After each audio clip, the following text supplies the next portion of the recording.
আমি আজকে আমার এই ব্লগটাতে দেখাবো আমি আমার অফ ডেতে কী করি। তো এখানে কিছু বড়ই সকাল সকাল দেখলাম আম্মু রোদে দিছে, টক বড়ই একটু গ্রান আসার জন্য আর একটু শুকানোর জন্য। আর এই তো এইগুলো হচ্ছে আমার নিজের করা রোজ পেটেলস। আমি স্কিন কেয়ার আর ফুড রিলেটেড কিছু কখন অনেক সময় লাগে, তো রোজ পেটেলগুলো শুকাই নিচ্ছি। এরপরে আমি সকাল সকাল একটু রোদ পোহাচ্ছি, শীতকালের রোদ, মিষ্টি মিষ্টি। বেডও গোছানো হয় নাই, আমি আমার নিজেকে রোদ পোহাচ্ছি। এরপরে আমি আজকে ভাবলাম যেহেতু আজকে অফ ডে, আমি একটু আর্ট করি। অনেক আগে আমি কালার প্লেটটা কিনছি, তো ভাবলাম করি। আর বেশি দিন রাখলে এগুলো একটু নষ্ট হয়ে যায়, তো অনেক খোঁজাখুঁজির পর এই আর্টটা পাইছি। ইদানিং আমার অ্যারাবিক ক্যালিগ্রাফি অনেক ভালো লাগে, তো ট্রাই করতেছি নিজে একটু করার, যদিও অনেক পারফেক্ট না। এটাও সুন্দর আছে, বাট আমি যেটা পারবো সেটাই করতেছি। যদিও একদম সেম টু সেম হবে না জানি, তো ট্রাই করতে দোষ কি। আসলে যারা অ্যারাবিক ক্যালিগ্রাফি করে ওদেরকে আমার অনেক ভালো লাগে, মানে হয়তো সুন্দর সুন্দর করে আর অনেক ইজিলি করে ফেলে। আমি তো এখানে পেন্সিল দিয়ে আঁকছি, অনেক কিছু ট্রাই করতেছি। আর যারা দেখলাম কিছু কিছু আর্টিস্ট আছে, ওনারা ডাইরেক্ট কালার পেন দিয়ে করা শুরু করে দেয়। তো এই ব্ল্যাক মানে পেটটাতে আমি সাদা কালারের পেন্সিল দিয়ে আঁকবো ভাবছিলাম, বাট এই পেন্সিলটা আমার ভালো পড়ে নাই, শার্প করতে গেলেই ভেঙে যায়, তো আমি পেন্সিল ইউজ করছি। আর এটা লিখতে লিখতে আমার শরীরের শক্তি সবচেয়ে শেষ হয়ে গেছে। আমি ভাবলাম যে এটা পরে আবার রং করব, পরে আবার কখনো সময় পেলে।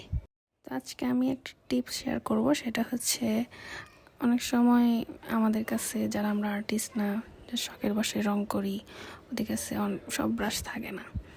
তো রং ব্লেন্ড করার জন্য আসলে মাঝে মধ্যে একটা ব্রাশ প্রয়োজন হয়, সেটার জন্য আমি আমার এই মেকআপ ব্রাশটি ইউজ করি। এটা আসলে আমি তেমন মেকআপ ইউজ করি না, তো ভাবলাম এটা দিয়েই কালার করা শুরু করে দিই। তোমরাও চাইলে এটা দিয়ে কালার করতে পারবা। এই যে দেখাচ্ছি, দাঁড়াও, এরকম যে ব্লেন্ডার লাগে সেটার জন্য এরকম পাফি একটা ব্রাশ হলে আসলে অনেক ভালো।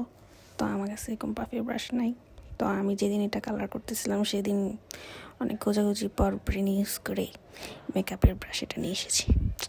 এই যে আর্টটা তো পারফেক্ট হয় নাই, এখানে কীরকম কাগজ ওঠা, যেহেতু আমার কাছে ওয়াটার কালার না, আমি অ্যাক্রিলিক কালার দিয়ে করি, তো ওয়াটার কালার দিয়ে মতো একটা এফেক্ট করার জন্য এরকম আসি যায়।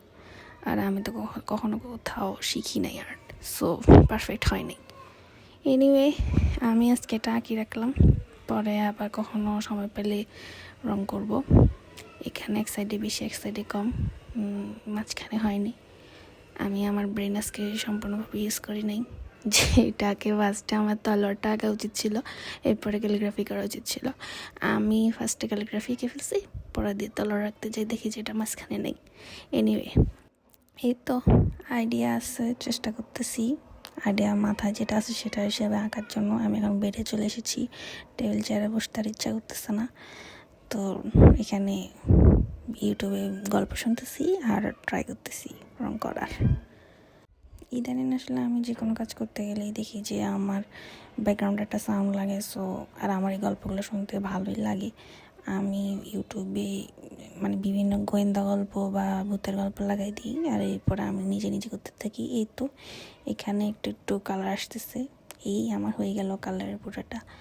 আমি মানে লাস্ট শুট ট্রাই করছি একটা ওয়াটার কালার এফেক্ট দিতে। আসলে আমার ওয়াটার কালার কেনা উচিত ছিল, আমার অ্যাক্রিলিক কালার না কিনে। এরপর আমি ভাত খাইছি বসে বসে, সিঙ্গেল ইনফার্নো দেখি। তোমাদের মধ্যে কে আছে সিঙ্গেল ইনফার্নো দেখো।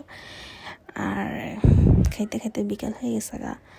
সো আজকে এতটুকুই, পরে আবার কখনো ইচ্ছা করলে ব্লগ বানাবো আবার। আল্লাহ হাফিজ।